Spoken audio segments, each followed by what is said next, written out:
এখানে বলে রাখি এনাক্টমেন্ট মানে হচ্ছে প্রণয়ন করা। হ্যাঁ, এএনসি বোথ। ওকে, বাকিরা? এটা কার্যকরী করা, এটা ব্যাখ্যা করা, আর এটা প্রণয়ন করা। আমাদের সরকারের প্রধানত তিনটি ক্ষেত্র থাকে। একটা হচ্ছে লেজিসলেটিভ বডি, যেটা হচ্ছে আইন বিভাগ, যার কাজ হচ্ছে আইন তৈরি করা বা প্রণয়ন করা। নেক্সট হচ্ছে এক্সিকিউটিভ, যার কাজ হচ্ছে আইনটাকে এক্সিকিউট করা, এক্সিকিউটিভ সেক্টর বা প্রশাসনিক বা শাসন বিভাগ আমরা বলি। আর বিচার বিভাগের কাজ হচ্ছে আইনের ব্যাখ্যা করা। সো আইন প্রণয়ন করা, পার্লামেন্ট যেহেতু লেজিসলেটিভ বডি, তার কাজ হচ্ছে আইন প্রণয়ন করা। সো এ এন্ড সি নয়, শুধু সি হবে। ওকে, রাইট আনসার হচ্ছে এনঅ্যাক্টমেন্ট অফ লস। বাকিগুলো কার কার কাজ ওটা দিয়েও কোশ্চেন দিতে পারে, যে জুডিশিয়ারি কি ফাংশন বা লেজিসলেটিভের কি ফাংশন, তো সেক্ষেত্রে সেই বুঝে তখন সেগুলোর আনসার করতে হবে। চলো পরের প্রশ্নে যাই আমরা। 2 নম্বর প্রশ্ন, the Sansad also known as, সংসদকে আর আমরা কি নামে ইন্ডিকেট করতে পারি?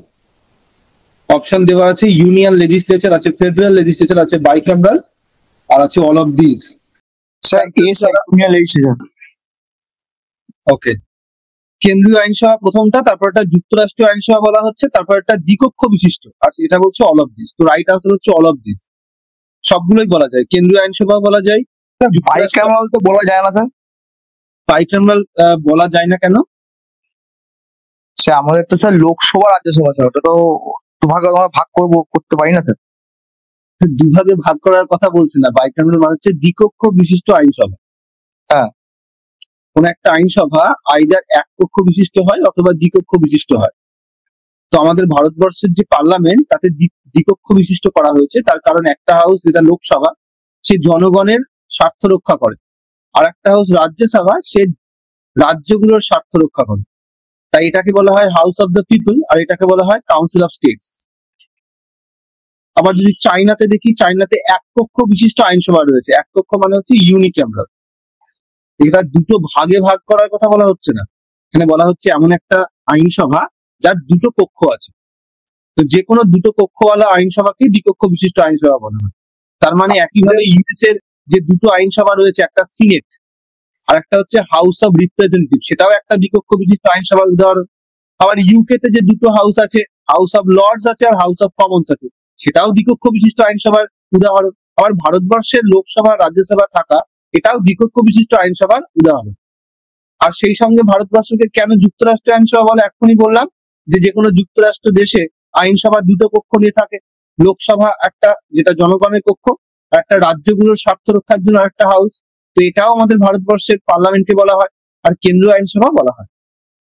চলো নেক্সট পয়েন্টে যাই আমরা। According to the constitution of India, the maximum strength of Rajya Sabha is fixed by, বা ফিক্সড অ্যাট 252, 252 স্যার। 2। ওকে, বাকিরা ঠিক বলছে? তো ম্যাক্সিমাম স্ট্রেংথ হতে পারে 250, 250। এর মধ্যে 12 জন নমিনেটেড হবে আর বাকি 238 জন ইলেক্টেড হবে। আর বর্তমানে কত করা আছে? বর্তমানে 245। এর মধ্যে 12 জন নমিনেটেড আর 233 জন ইলেক্টেড। 552 সঙ্গে গুলিয়ে ফেলেছে। আগে লোকসভাতে 552 স্ট্রেংথ ছিল ম্যাক্সিমাম।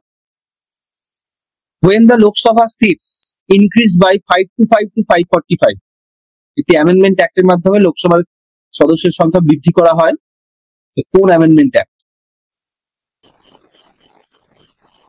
26, 31, 36 নাকি 42? 31st অ্যামেন্ডমেন্ট অ্যাক্টের মাধ্যমে লোকসভার যে সদস্য সংখ্যা, সেটা 525 থেকে বাড়িয়ে 535 করা হয়, 545 করা হয়। 36 হচ্ছে সিকিমকে ফুল ফ্লেজ স্টেটে পরিণত করা হয়। Next question, 5 number, which of the following chapter of part 5 deals with parliament and legislative power of the president of India? Part 5 এর কোন চ্যাপ্টারে দেওয়া আছে? পার্ট 5 এর 5টা চ্যাপ্টার, সম্ভবত এটা আগের দিনেও আমরা ডিসকাস করছিলাম, 1, 2, 3, 4, 5। আর পার্ট 6 এর আবার 6টা চ্যাপ্টার, মনে রাখাও সহজ। পার্ট 5 এর 5টা চ্যাপ্টার, পার্ট 6 এর 6টা চ্যাপ্টার।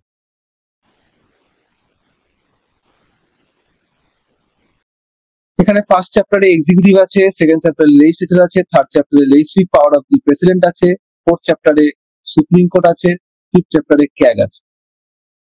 এটা স্টেটের ডেফিনেশন দেওয়া আছে, দেন executive, then legislature, then legislative power of the governor, then high court, then subordinate. তো তার মানে চ্যাপ্টার 2 আর চ্যাপ্টার 3, সো চ্যাপ্টার 2 চ্যাপ্টার 3 মানে অপশন ডি। এটা বোঝা গেছে? চ্যাপ্টার গুলো কয়েকটা জায়গায় পড়তে হয়, কোনটা কোনটা চ্যাপ্টার পড়তে হয় বলে দিচ্ছি, বাড়িতে পড়ে নেবে। পার্ট 5 এর চ্যাপ্টার পড়বে, 6 এর চ্যাপ্টার পড়বে, পার্ট 11 এর চ্যাপ্টার পড়বে, 12 এর চ্যাপ্টার পড়বে, পার্ট 14 এর চ্যাপ্টার পড়বে, পার্ট 17 এর চ্যাপ্টার পড়বে। ব্যাস এগারোটা চ্যাপ্টার পড়লেই হবে। সবগুলো পার্টের চ্যাপ্টার নেইও, মোটামুটি যেগুলো দিয়ে কোশ্চেন দেয় এইগুলো। When the Lok Sabha was first constituted, প্রথম লোকসভার গঠন কত তারিখে হয়? লোকসভার গঠন মানে হচ্ছে লোকসভার ভোটের রেজাল্ট বেরিয়েছিল এবং সব সদস্যের নির্বাচন হয়ে গেছিল সেদিন, সেই ডেটটাকে বলা হচ্ছে। প্রথম মিটিং করলে সেটা আবার ঠিক হবে। ডেটটা বলতে হবে। বলো। 1952 সালে হয় এটা। কোন তিনটে অপশন আছে 1952? স্পেসিফিকলি বলতে হবে, কিছু ডেট দিয়ে কোশ্চেন দেয়, তো তার মধ্যে এটা একটা অন্যতম। পার্লামেন্টের প্রথম বৈঠক সেটা দিয়েও কোশ্চেন দেয়। সো 17 এপ্রিল প্রথম লোকসভা গঠন হয়, আর 13 মে 1952 এটা দিয়েও কোশ্চেন দেয় যে প্রথম পার্লামেন্টের অধিবেশন বসে, প্রথম অধিবেশনের তারিখ, এটা দিয়েও কোশ্চেন দেয়। এটা দিয়ে WBCS এ বেশি কোশ্চেন দেয় বা WBPSC আন্ডারে পরীক্ষাগুলোতে বেশি কোশ্চেন দেয়। প্রথম অধিবেশন এটা, এই ডেটটা দিয়ে। আর লোকসভার গঠন দিয়েও কোশ্চেন দেয়, এটা 17 April 1952। In which parliamentary financial committee is the Rajya Sabha not presented? মানে রিপ্রেজেন্টেড, রাজ্যসভা সেখানে প্রতিনিধিত্ব করে না। Committee on public undertaking, PAC মানে হচ্ছে public accounts committee, public accounts committee. বাকিরা ঠিক বলছে? এর টোটাল মেম্বার 22, এরও টোটাল মেম্বার 22, এর 15 প্লাস 7, এরও 15 প্লাস 7, এর 15 জন লোকসভা থেকে, 7 জন রাজ্যসভা থেকে, এটাও তাই 15 জন লোকসভা থেকে, 7 জন রাজ্যসভা থেকে, দুটোতেই রাজ্যসভার মেম্বার রয়েছে। এটাও তাই, এটাও রাজ্যসভার মেম্বার থাকে প্লাস লোকসভার মেম্বার থাকে। এস্টিমেট কমিটির মেম্বার 30, সবাই লোকসভা থেকে আসে। রাইট আনসার হচ্ছে এস্টিমেট কমিটি।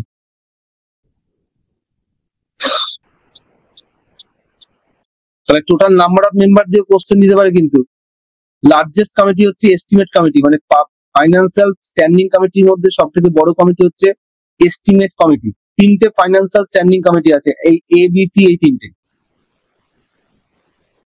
আর 22 জন মেম্বার এই দুটোতে আছে, আর এটার মেম্বার 30 জন। এখানে 22 জনের ব্রেকআপটাও বলে দিলাম। বেশি কোশ্চেন পাবলিক অ্যাকাউন্টস কমিটি থেকে দেয়। এটা ওল্ডেস্ট পার্লামেন্টারি কমিটি, 1921 সালে প্রথম তৈরি হয়। ঠিক আছে।